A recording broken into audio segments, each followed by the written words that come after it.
Hi, Dylan Morrison here. Welcome to this, the 12th talk in my Desire series entitled, You Can't Keep a Good Man Down. In my last talk, Crossed Out, I suggested that something unique occurred on the stage of world history when Yeshua Bar Yosef, the Nazarene prophet, was brutally executed or got rid of by the religio-political powers of his day.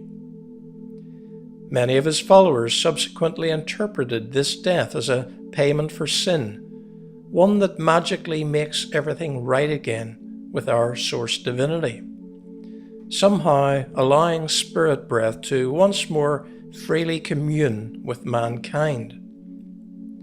However, it's my belief that Yeshua himself clearly demonstrated the fallacy of such a limited interpretation during his social interactions with those deemed sinners by the so-called righteous of his day. Surely the divine nature never changes, even though we judge ourselves to be unworthy of such an unconditional love. Ego, our fragmented psyche soul, is our real condemnatory judge, one that waits for an atonement that it hopes will never come. Divine love's atonement or reconciliation began well outside the restrictions of linearly perceived space-time, and as such is an always fact.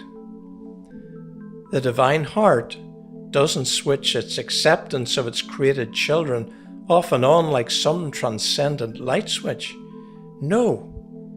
Whatever was happening in that far-out, distant, and largely insignificant outpost of the great Roman Empire was much more earth-shattering. A barbaric demonstration of the innocence of God himself, and his refusal to join the scapegoating power games played by us, his dysfunctional children. So for perhaps the first time in human history, a Roman gibbet had acted as the stage for a divine revelatory drama. Shockingly, there is and never has been a gulf between God and man, not from the divine perspective. Guilt and blame are the ego's subtle tools to keep an illusory separation alive. The Nazarene, with his talk of a welcoming divinity and a new queendom, had to be silenced by the powers that be. Bad for religion, bad for politics, and certainly bad for their monopoly of human culture. The Galileans' radical message had to be stopped, and no better way to do it than the darkly efficient Roman way. So wasn't Yeshua just another self-deluded and utopian religious leader, one who had thoughts way above his station as a travelling holy man?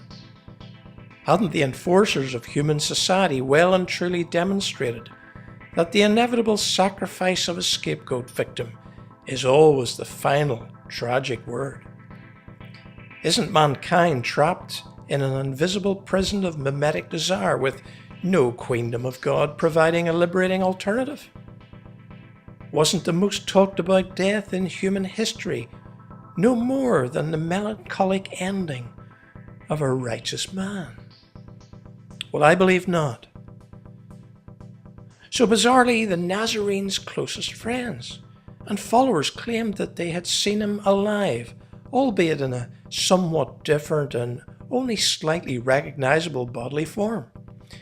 A form that appeared to walk through wooden doors and teleport itself around Jerusalem suburbs at will. Not a spirit as in previous manifestations of the dead, called up from the depths of Hades, but in some rearranged form that appeared physical and yet without the normal restrictions of matter. Now, many books have been written by those on both sides of the religious argument regarding this mysterious claim of bodily resurrection. You'll be glad to know that my intention here is not to enter the competitive world of metaphysical ping-pong, regarding the early claims of the Yeshua movement. Indeed, I wish to interpret such claims as a sign of divine validation instead. Now, if, as Yeshua had always claimed, divine source is the God of the scapegoats, then what better way for him to demonstrate that fact than by raising the supreme victim from the insidious jaws of death and decay? Now, the Greek phrase used for raised from the dead suggests a rousing or an awakening of the psyche soul from Hades, the Greek place of the dead. United with the reconstituted body and the living essence or spirit of the Galilean, what better way to confirm that he'd been right all along? The return of Yeshua was the totally unexpected divine stamp of approval for the one who had claimed union with divine source, the one who had claimed to speak only what he'd heard the Father speak. Now, in the long line of spiritual teachers, both within and without Judaism, source divinity hadn't intervened in their passing from this vale of tears. And yet suddenly, catching both the Nazarenes' own followers and the religious and political authorities totally unawares, the creative power of sacred unity well and truly burst the murdered prophet back onto the metaphysical stage. An earth-shattering statement, no doubt, one that revealed the authentic nature of divine love for all time. So why did sacrificial religion and its political bedfellow make such a comeback following such a divinely orchestrated game changer? Well, more of that in my next talk.